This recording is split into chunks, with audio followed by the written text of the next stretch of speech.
Hey, this is Emalani Massage Therapy, and today we're going to talk a little bit about sewing and quilting as well as posture.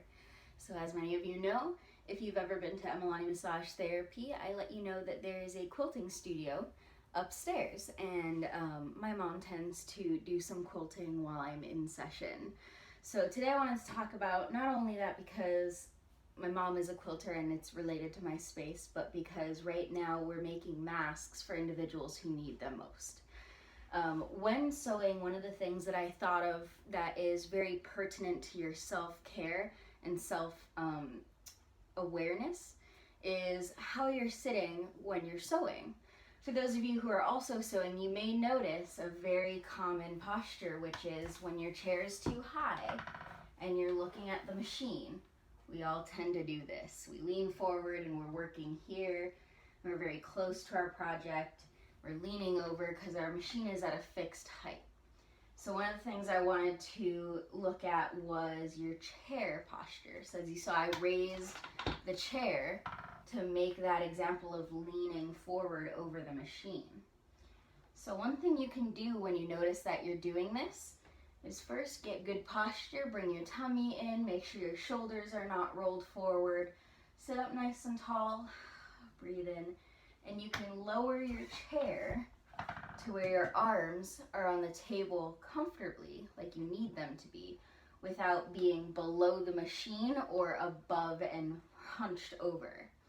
So some of the things that tend to lead us into doing that bad posture regularly could be if your chair is at the wrong height. It could be that if you have a back on your chair, you tend to lean back in a hump where you're putting your lower back on it, but your upper back is not touching that. So we think we're being supported when we're really straining ourselves forward. If you're doing a lot of sewing for things like masks or large projects, all of the time that you spend over the machine will end up accumulating in how you feel. So if you notice that you're doing this a lot, it might be a good idea to take a look at some different chairs. So you saw this one with the back, that's the standard sewing chair. We tend to keep it a little bit higher while we're working so that our arms are nice and flat. This is similar to your posture when you're doing computer work. You don't want to be leaning over or being underneath the level. So it's nice where my arms can relax and be flat and look that they are parallel to the ground right there, okay? So that's a comfortable posture for me. The other thing we have is a different type of chair. So instead of having a chair with a back, we have a sitting stool. And this is one of the things that I use while I'm working as a massage therapist.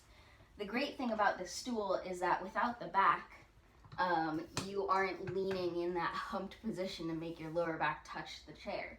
So it reminds you to use your balance, but it also allows you to adjust for different table heights. So with this, I would go a little lower than I normally do with my massage table, seeing as though it's at a little higher height than sitting in front of a sewing machine. But I can also bring it up higher if, for example, I have an ironing board that's a little higher up. I know my face just went off of the camera. That's a good example of a different type of chair. And you can play around with the heights as much as you need to find a good height for you.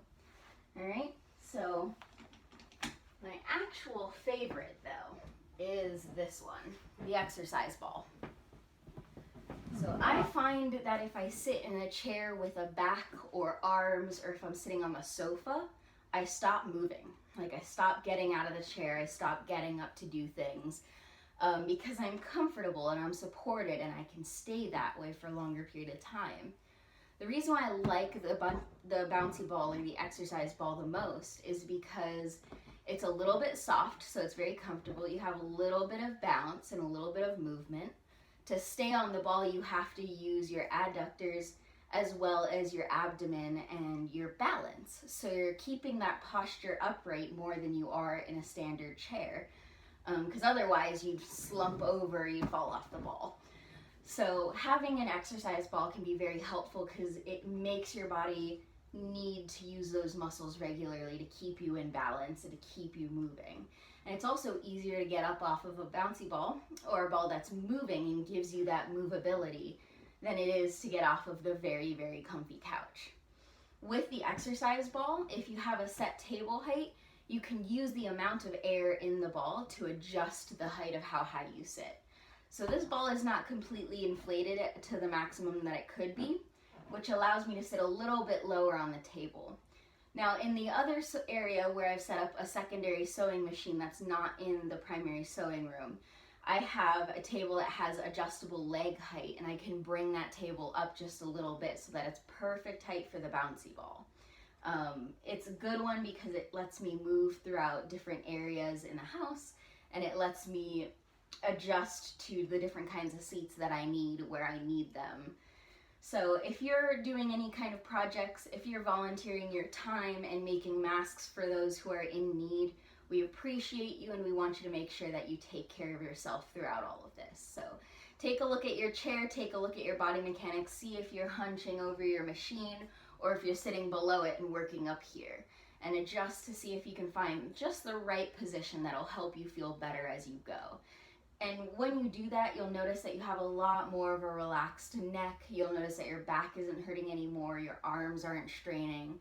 It'll help you to continue to do what you want to do longer with less discomfort. All right, have a great day, and I hope you find your perfect in-between.